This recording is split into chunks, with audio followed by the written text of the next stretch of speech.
ಕತೆ ಶೀರ್ಷಿಕೆ ಗುರುಜಿ ಬೆಳಕಿನ ದಾರಿದೀಪ. ಒಂದು ಹಳ್ಳಿಯಲ್ಲಿ ರಾಮಯ್ಯ ಗುರುಜಿಯವರು ಇದ್ದರು.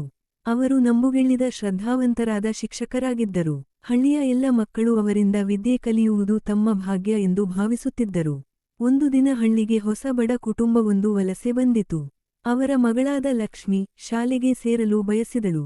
ಆದರೆ ಆಕೆಗೆ ಪುಸ್ತಕ, ಯೂನಿಫಾರ್ಮ್ ಯಾವುದೂ ಇರಲಿಲ್ಲ. ಈ ವಿಚಾರವನ್ನು ರಾಮಯ್ಯ ಗುರುಜಿಯವರು ಗಮನಿಸಿದರು. ಅವರು ತಕ್ಷಣವಾಗಿ ತಮ್ಮ ಸ್ವಂತ ಹಣದಿಂದ ಆಕೆಗೆ ಎಲ್ಲಾ ಬೇಕಾದ ವಸ್ತುಗಳನ್ನು ಕೊಟ್ಟು ಶಾಲೆಗೆ ಸೇರಿಸಿದರು.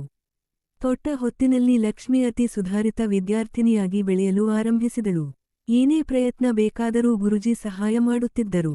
ಅವರು ಮಕ್ಕಳಲ್ಲಿ ಕೇವಲ ಪಾಠವಲ್ಲ, ಮೌಲ್ಯಗಳನ್ನು ನಾಟಿಸುತ್ತಿದ್ದರು. ಪ್ರಾಮಾಣಿಕತೆ, ದಯೆ, ಶ್ರಮ, ಸತ್ಯ. ವರ್ಷಗಳ ಬಳಿಕ ಲಕ್ಷ್ಮಿ ವೈದ್ಯೆಯಾಗಿದಳು. ಹಳ್ಳಿಗೆ ಹಿಂದಿರುಗಿದಾಗ ಮೊದಲಿಗೆ ರಾಮಯ್ಯ ಗುರುಜಿಯವರ ಆಶೀರ್ವಾದ ಪಡೆಯಲು ಬಂದಳು. ನೀವು ನನಗೆ ಕೇವಲ ವಿದ್ಯೆ ಕೊಟ್ಟಿಲ್ಲ, ನನ್ನ ಜೀವನವನ್ನೇ ಬದಲಾಯಿಸಿದಿರಿ ಎಂದು ಆಕೆಯ ಕಣ್ಣುಗಳಲ್ಲಿ ಕಣ್ಣೀರಿನಿಂದ ಹೇಳಿದರು. ಪಾಠ: ನಿಜವಾದ ಶಿಕ್ಷಕನು ಮಕ್ಕಳ ಬಾಳನ್ನು ಬೆಳಗಿಸುವ ದೀಪವನು. ಅವರು ಬೋಧನೆ ಮಾಡುವುದಕ್ಕಿಂತ ಹೆಚ್ಚು ಪ್ರೇರಣೆಯೂ ಆಗಿರುತ್ತಾರೆ.